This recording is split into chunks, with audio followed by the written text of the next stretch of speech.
Hi, I wanted to take a little bit and walk you through how to incorporate changes on your edit. This may be your first time having a book edited, or it just may be the first time that you've had to deal with this. You may have had an editor before, especially if you're traditionally published, that did all your incorporation for you. Regardless, I will try and make this as quick and painless as possible. And if you have any questions, as always, feel free to email me. So first things, I will be working with the Manuscript Hotshot by Lynn Ray Harris, and big huge thanks to her for giving me permission to do that. Um, so the first thing, and this is Word 2010. If you have a different version of Word, it may be a little bit different on the layout for you, but what you'll want to do is come over to the Review tab and click on that. And then from there, you'll see this toggle button here. If it's gold, that means track changes is on, and you want to leave it on. And then these are your comment buttons: new comment, delete a comment if you have your cursor in one, previous and next. And then here are some of your option buttons for track changes. And then this is accept, reject, previous, and next.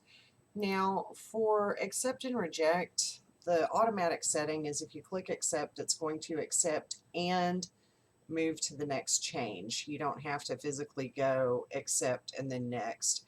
You can just click accept, accept, reject, accept, however you want to do that, and it'll just go right through. You can also click here on reviewing pane, and that will bring up a list of all changes in the document, which is a good thing to do just to double check that you've gotten all of them.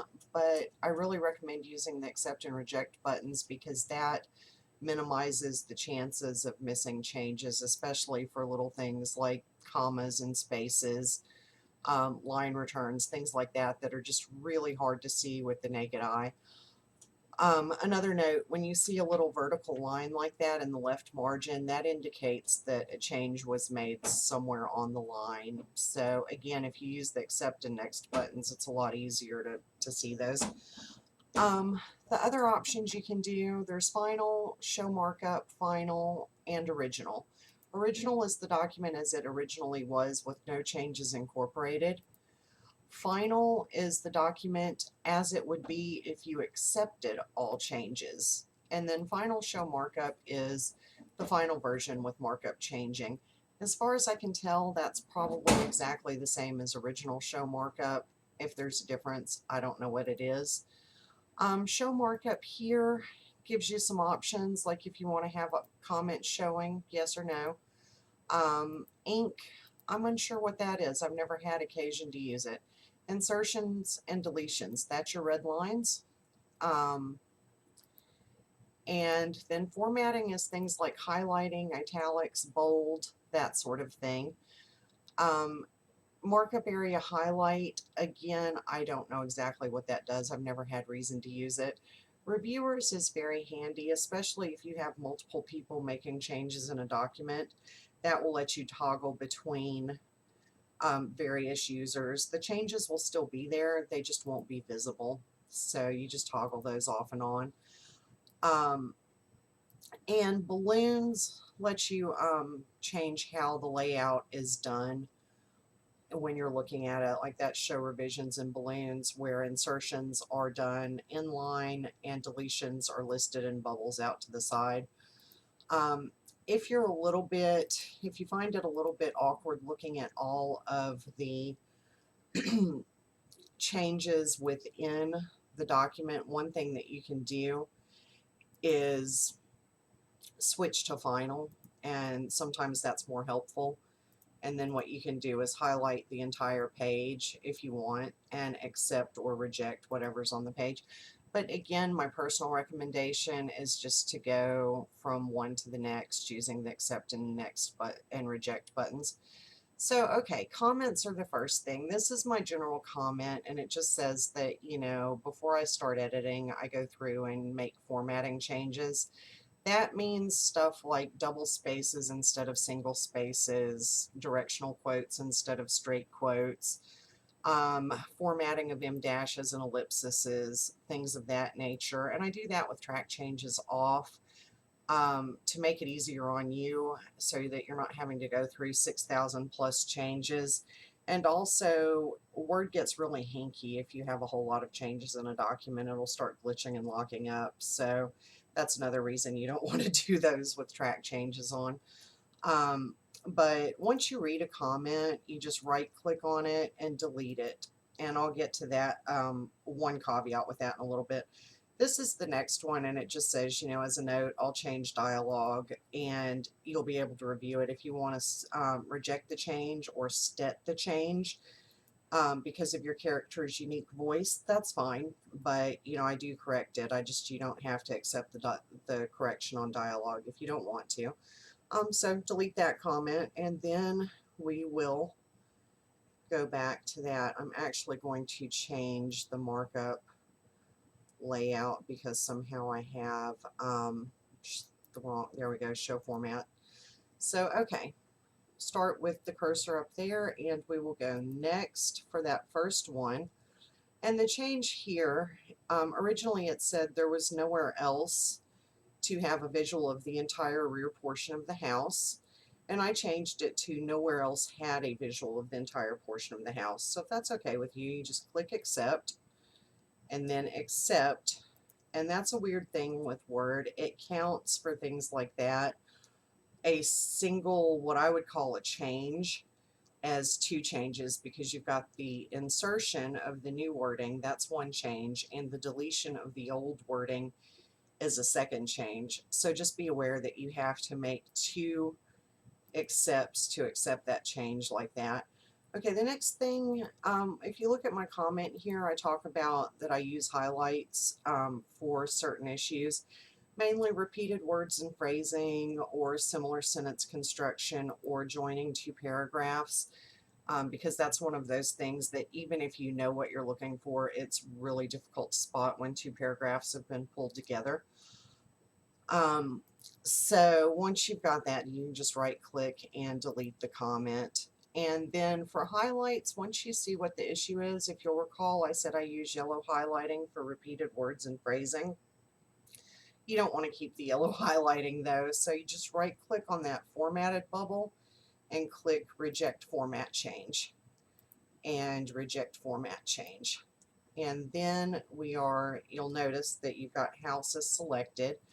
And so just click accept and accept and accept and accept or reject. Let's say you wanted to keep blonde there instead of blonde, so you reject that and reject that. And then just keep going as you would, and eventually you will get through the entire document.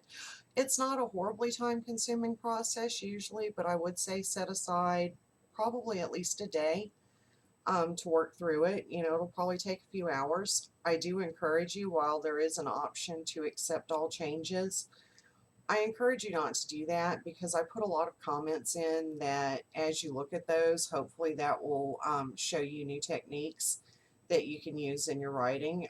Or if nothing else, you know, I'm not perfect. Sometimes I'll make a change, and a lot of my changes are suggestions. You may not agree with, you may look at that and think, oh, you know, that's a good suggestion, but instead of that, I want to do something completely different. So, and that's fine. But yeah, don't just go through and accept all changes. I don't recommend that at all. My other last thing that I wanted to say is, if there is a comment and you want to reply to that for the revision phase, leave the comment that you're replying to in. That way I have a point of reference and I'm not trying to guess what the conversation was. And then just hit new comment, and I actually changed my username just so I would show up in a different color there. And just, you know, whatever you want to say there, just, you know, I'm unsure what you're talking about, Anne. So do that, and then when you send it back, I'll see that and I'll be able to comment further on it if need be. So there's things, let's keep going down here, and let's say on this particular sentence, for instance, you know, if you drop the bastard while a fucking American pop star was a guest, it would be all over television tomorrow. And so let's say you accept that and that, and you accept that deletion. But let's say you decided instead of putting that, you wanted to say while an American pop star was in residence. You like the way that sounds better. So what you'll do is have that highlighted and then put was in residence. And you'll see that what that's done is it's struck out my insertion and it's put your insertion in it. So what that will do is when you send the document back to me, I can just go through and pretty much do the same process you're doing, where I just go through and next, next, next, next, next. I won't actually accept or reject insertions and deletions that you've made, but I will if I notice, let's say that this was residence, and I was like, oh, I would correct that, and you would see that when it came back to you, this would be deleted and there would be the insertion of residence out to the side. But that way it's got, I'm not going through 1,000+ changes trying to figure out what you changed. Ideally, when it comes back to me, the only things that should still be in the document are changes that you have made since you got the edits back from me, and any commentary that you're responding to or you need clarification on. If you don't need clarification on a comment, please go ahead and right click and delete that. Otherwise, it does show up as a change. So when I'm going through and going next, next, next, it's going to hit on every single one of those. So if it's been addressed, just go ahead and delete it. And then once you think you're done, pop that reviewing pane open and just make sure that it looks about the way it should in terms of numbers. If you see 1,000 revisions still showing, you'll know that you've still got some that need to be incorporated. But other than that, you should be done, and just shoot it back to me for a second pass, and I will go through any changes that you made and send it back to you. I generally try and get that done within 24 to 36 hours. Or I'm sorry, 24 to 72 hours. That would be 1 to 3 business days. Usually it's same or next day, but just give me that extra day just in case. But it's pretty quick, generally speaking. So that's it. And if you have any questions, like I said, shoot me an email. That's Anne, ANNE, at victoryediting.com. And I'll be happy to answer them for you. Have a great day. Bye-bye.